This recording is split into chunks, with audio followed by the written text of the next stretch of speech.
Sveiki,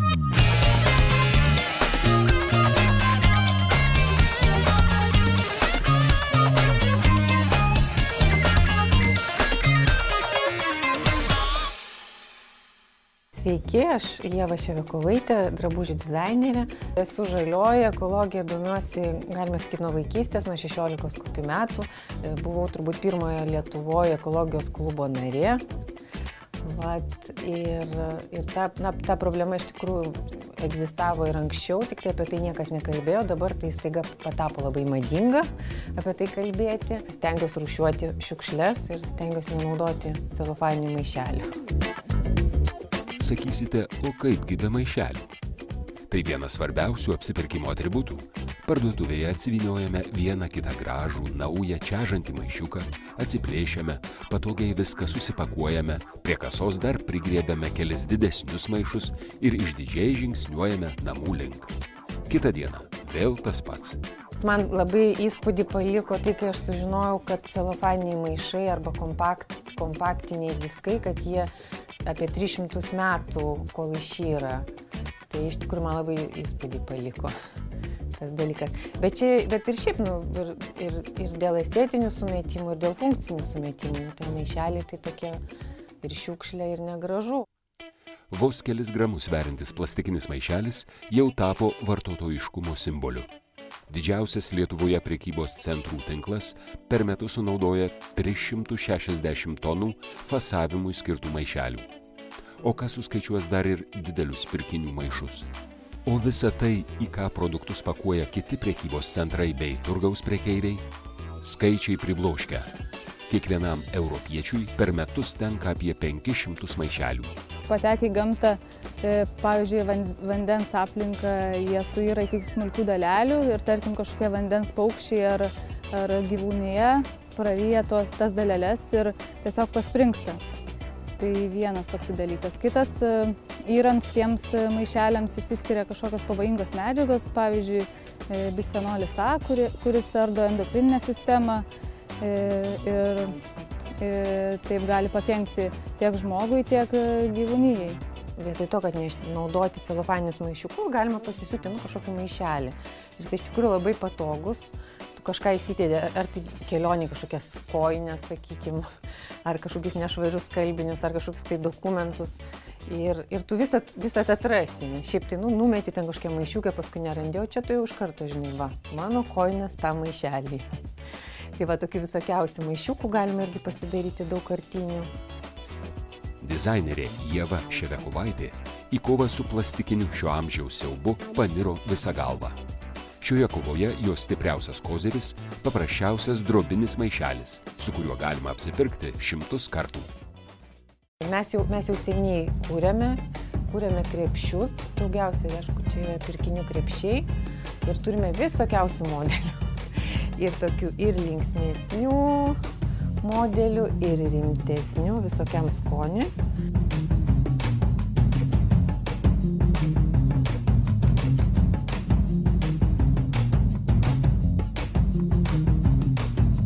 Turime irgi krepšių, kurie daugiafunkciniai, sakykime, taip lyg ir krepšys, ar ne?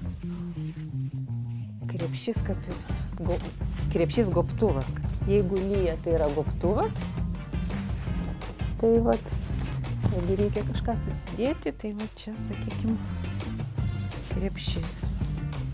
Čia netgi galėtų, manau, būti kokio šuniuko, kačiuko, o gal net ir vaikiuko nešiklė.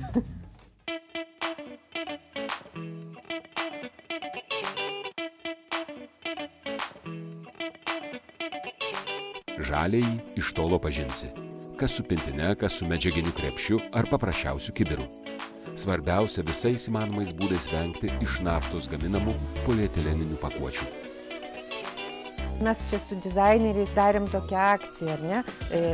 Antrinis perdirbimas. Kaip iš kažkokio tai seno rūbo pasidaryti naują daiktą, pasidaryti pirkinių krepšį. Tai čia, pavyzdžiui, yra kolegos Seržo Ganžumeno krepšys, ar ne? Tai buvusi jo striukė, kurią jisai apdorojo ir pavirto puikiu krepšiu. Vis dėlto sakysite, kam vargti? Jei parduotuvėse apstu maišelių, kurie, kaip skelbiama, suyra greičiau už įprastus ir yra draugiški aplinkai. Ten pridedama priedų, kurie veikiami aplinkos, pagreitina visą tą irimą. Tai labai dažnai būna kobalto priedai, kas yra sunkieji metalai ir jie kenkia aplinkai.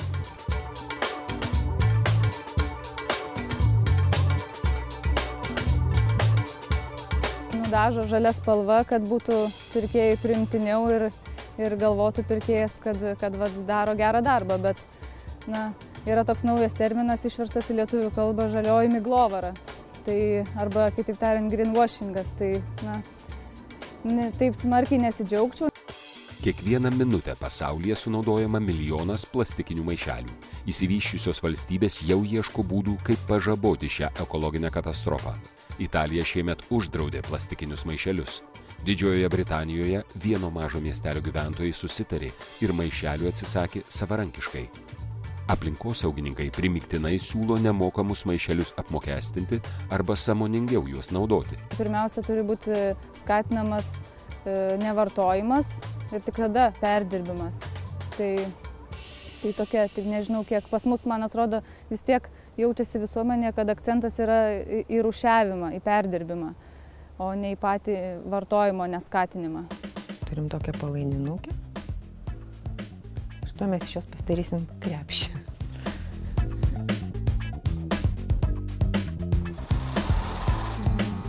Čia eilė laukia prie mašinų. Dizainerė savo tokių daugkartinių maišelių yra pasisiuvusi ne vieną 10. Ir prie drabužio, ir prie batų priderina. Kartais iš tikrųjų tą pirkinių krepšį naudoju vietoj rankinės, nes jie iš tikrųjų labai talpus, labai tokie. Ir į parduotuvę, ir viskas telpa. Nu, duokit, aš pasisiūsiu. Leiskite, prašom.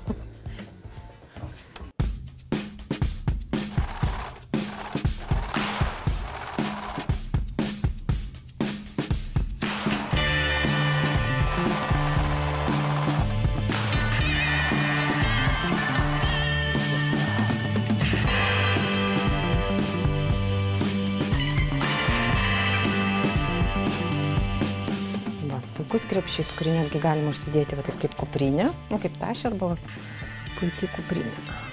Opa. Ir iš tikrųjų tokį maišelį labai lengva pasisiūti iš marškinėlių, tik tai reikia tokių marškinėlių ant petnešėlių. Labai paprastai susiuvi siūlę ir viskas, ir turi puikų krepšį. Pirmiausia, turbūt paprastas išsigelbėjimas, tai į parduotuvę neštis medžiaginį maišelį. Toliau galima eiti pirkti kruopų ar daržovių į turgų ir tenais duoti savo maišelį.